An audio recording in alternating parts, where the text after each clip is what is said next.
Hello everyone, welcome to my YouTube channel. तो आज हमारी पॉलिटी की एमसीक्यू सीरीज़ की क्लास नंबर 24 और टॉपिक नंबर 13 संसद और उसका पार्ट 1। तो चलिए शुरू करते हैं। आज की क्लास का हमारा पहला क्वेश्चन है, भारत की संघीय व्यवस्थापिका को किस नाम से जाना जाता है? लोकसभा, राज्यसभा, प्रतिनिधि सभा या संसद? तो इस क्वेश्चन का राइट आंसर है ऑप्शन नंबर ए, भारत की संघीय व्यवस्थापिका को संसद के नाम से जाना जाता है। संसद की संरचना के बारे में वर्णन संविधान के अनुच्छेद 79 में दिया गया है। 79 में संसद के 3 अंग होते हैं, राष्ट्रपति, राज्यसभा और लोकसभा। राज्यसभा संसद का उच्च सदन होता है और राज्यसभा की संरचना के बारे में वर्णन संविधान के अनुच्छेद 80 में दिया गया है। लोकसभा संसद का निम्न सदन है और इसकी संरचना के बारे में वर्णन संविधान के अनुच्छेद 81 में दिया गया है।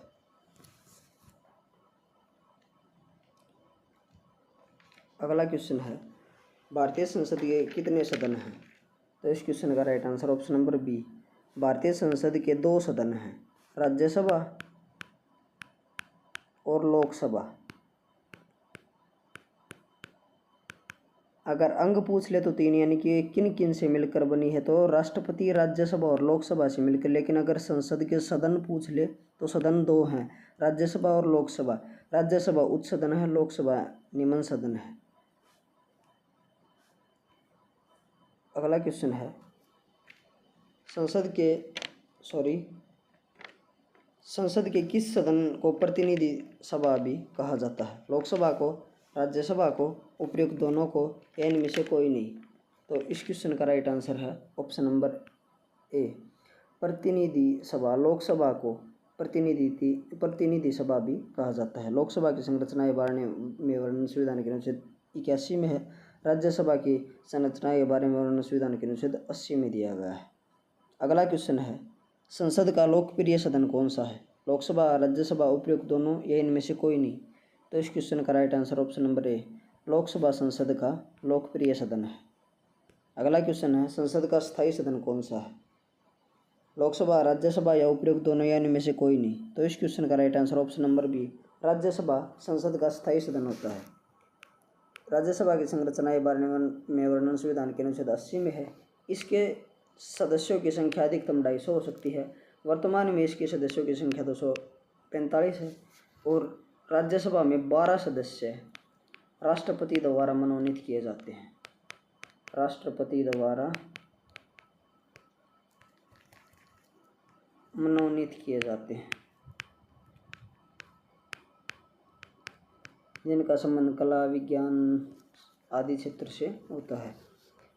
और राज्यसभा एक स्थायी सदन है, ये जो कि कभी भंग नहीं होता और इसके सदस्यों का कार्यकाल 6 वर्ष का होता है। लेकिन इसके 1/3 सदस्य प्रति दूसरे वर्ष सेवानिवृत्त हो जाते हैं, यानी कि 1/3 सदस्य प्रति दूसरे वर्ष यानी कि 2 वर्षों के बाद सेवानिवृत्त हो जाते हैं, जिसका वर्णन संविधान के अनुच्छेद 83 सब क्लॉज 1 में दिया गया है। संविधान के अनुच्छेद 83 सब क्लॉज 1 के अनुसार राज्यसभा के 1/3 सदस्य प्रति 2 वर्ष बाद सेवानिवृत्त हो जाते हैं। सेवानिवृत्त हो जाते हैं।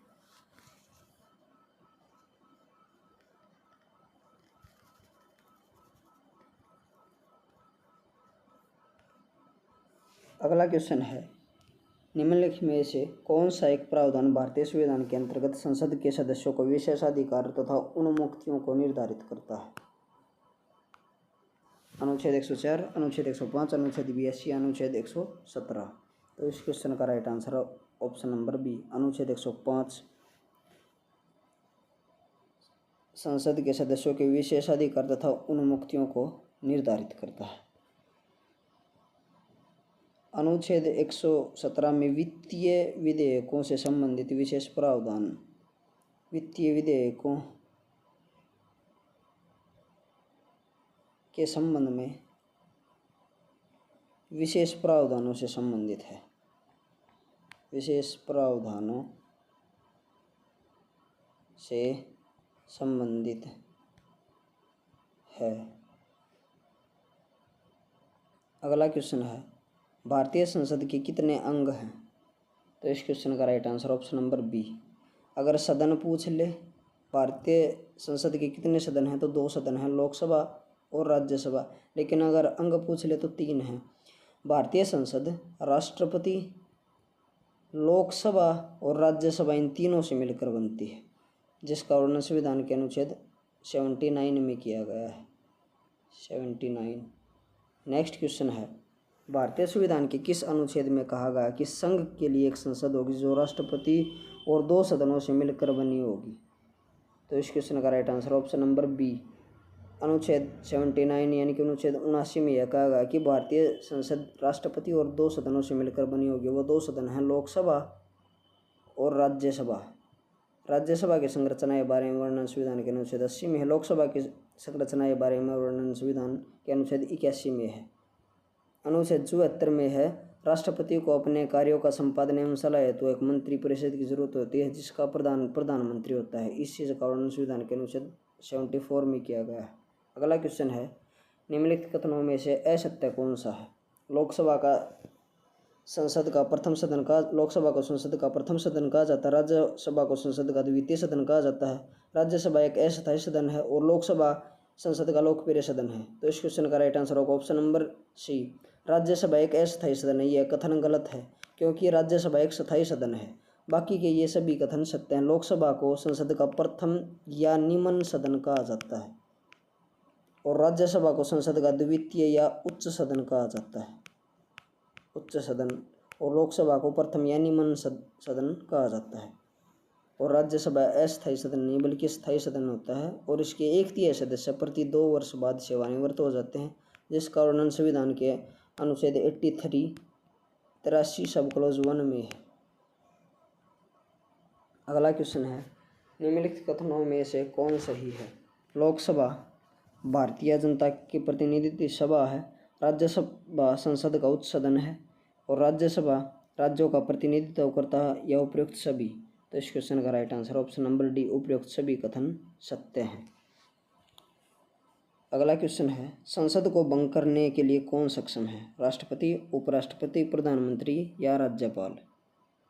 तो इस क्वेश्चन का राइट आंसर है ऑप्शन नंबर ए, राष्ट्रपति संसद को भंग करने के लिए सक्षम है। राष्ट्रपति से संबंधित प्रावधान संविधान के अनुच्छेद 92 में दिया गया है कि भारत का एक राष्ट्रपति होगा।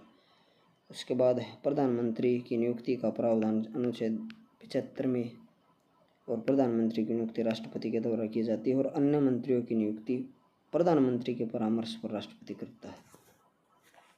अगला क्वेश्चन है, भारतीय संसद की संप्रभुता प्रतिबंधित है। भारत के राष्ट्रपति की शक्तियों से, न्यायिक समीक्षा से, विपक्षी दल के नेताओं से, या भारत के प्रधानमंत्री की शक्तियों से? तो न्यायिक समीक्षा से भारतीय संसद की संप्रभुता प्रतिबंधित है। अगला क्वेश्चन है, संसद के कितने सत्र होते हैं? बजट सत्र, मानसून सत्र, शीतकालीन सत्र या उपयुक्त सभी? तो इस क्वेश्चन का right answer option number D, उपयुक्त सभी। बजट सत्र फरवरी से मई के बीच होता है, फरवरी से मई। मानसून सत्र जुलाई से सितंबर तक, जुलाई से सितंबर। और शीतकालीन सत्र नवंबर से दिसंबर, नवंबर से दिसंबर तक होता है।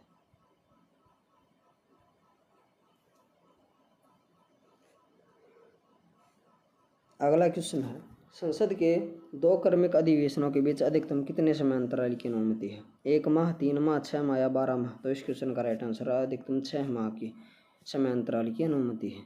अगला क्वेश्चन है, भारतीय संसद के दोनों सदनों की संयुक्त बैठकें किस संबंध में होती हैं? संविधान संशोधन विधेयक में, वित्त विधेयक में, साधारण विधेयक में, या भारत के उपराष्ट्रपति के निर्वाचन में? तो इस क्वेश्चन का right answer option number C, साधारण विधेयक के संबंध में संयुक्त बैठक का प्रावधान किया गया है, जिसका वर्णन संविधान के अनुच्छेद 108 में दिया गया है। अगला क्वेश्चन है, स्वतंत्र भारत के संसदीय इतिहास में अब तक कितनी बार संयुक्त बैठक आयोजित की जा चुकी है? 2 बार, 4 बार, 3 बार या 5 बार? तो इस क्वेश्चन का right answer option number C, 3 बार।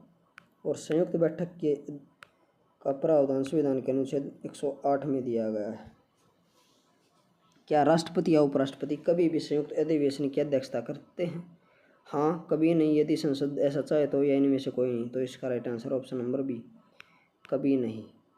राष्ट्रपति या उपराष्ट्रपति संसद के अधिवेशन की अध्यक्षता नहीं कर संयुक्त अधिवेशन की अध्यक्षता नहीं करते हैं। अगला क्वेश्चन है, संसद के संयुक्त बैठक को कौन संबोधित करता है? प्रधानमंत्री, स्पीकर, डिप्टी स्पीकर या राष्ट्रपति? तो इस क्वेश्चन का right answer option number D, राष्ट्रपति संयुक्त बैठकों को संबोधित करता है। अगला क्वेश्चन है, संसद के संयुक्त अधिवेशन में विधेयक पारित होता है दोनों सदनों के कुल सदस्यों के सामान्य बहुमत द्वारा, दोनों सदनों के कुल सदस्यों के 2/3 बहुमत के द्वारा, दोनों सदस्यों के कुल उपस्थित तथा मतदाता सदस्यों के सामान्य बहुमत द्वारा, या दोनों सदनों के कुल उपस्थित तथा मतदाता सदस्यों के 2/3 बहुमत के द्वारा? तो इस क्वेश्चन का right answer option number C, दोनों सदस्यों के कुल उपस्थित तथा मतदाता सदस्यों के सामान्य बहुमत के द्वारा संसद के संयुक्त अधिवेशन में विधेयक पारित होता है।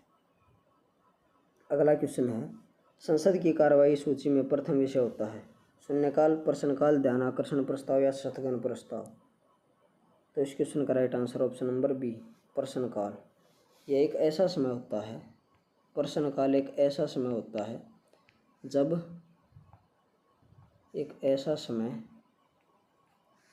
जब संसद सदस्य सरकार के मंत्रियों से प्रश्न पूछते हैं।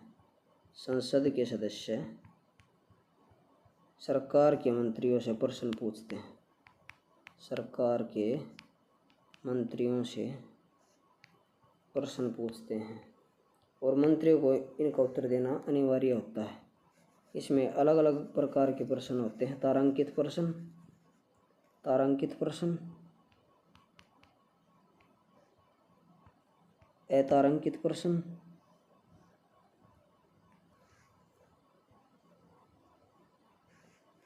तारांकित प्रश्न, अतारांकित और अल्प सूचना प्रश्न,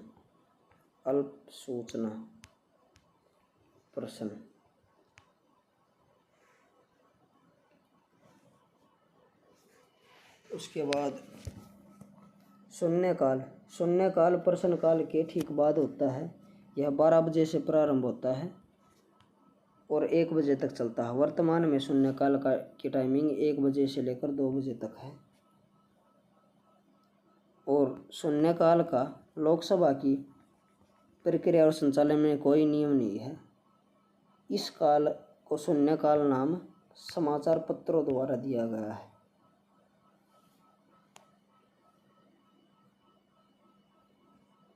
अगला क्वेश्चन है, कौन सी प्रथा संसदीय प्रणाली को भारत की देन है?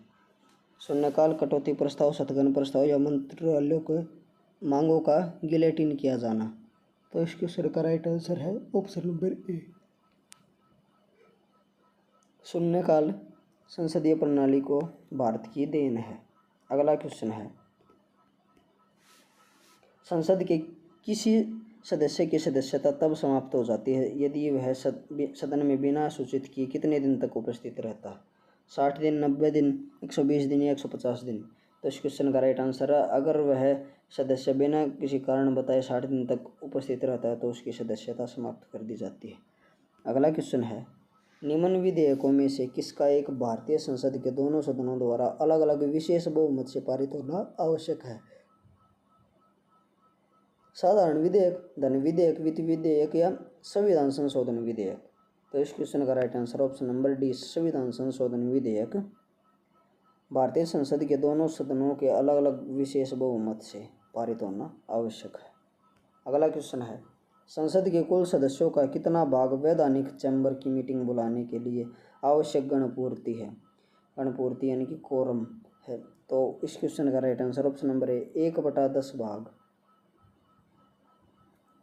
अगला क्वेश्चन है, संसदीय प्रणाली वाली सरकार को अन्य किस नाम से जाना जाता है? अनुक्रियाशील सरकार, उत्तरदायी सरकार, संघीय सरकार या राष्ट्रपतीय सरकार?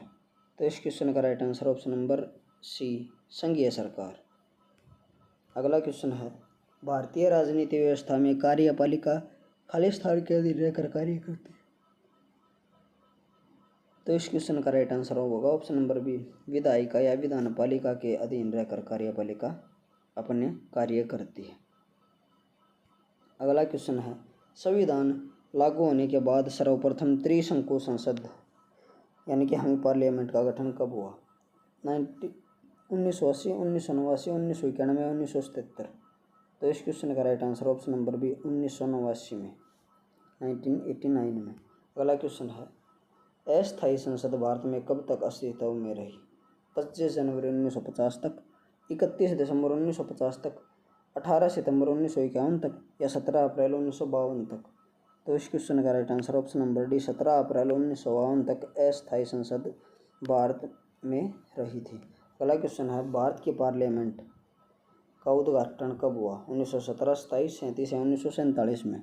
तो इस क्वेश्चन का राइट आंसर है ऑप्शन नंबर बी 1927 में। अगला क्वेश्चन है, संसद के दोनों सदनों का सत्रावसान कौन करता है? संसदीय मामलों के मंत्री, राष्ट्रपति, उपराष्ट्रपति या लोकसभा अध्यक्ष? तो इस क्वेश्चन का right answer option number B, राष्ट्रपति संसद के दोनों सदनों का सत्रावसान करते हैं। बाकी के बचे हुए क्वेश्चंस को हम अगले पार्ट में करेंगे। अगर आपको वीडियो अच्छी लगी हो तो वीडियो को लाइक एंड शेयर करें तथा चैनल को सब्सक्राइब करें। Thank you.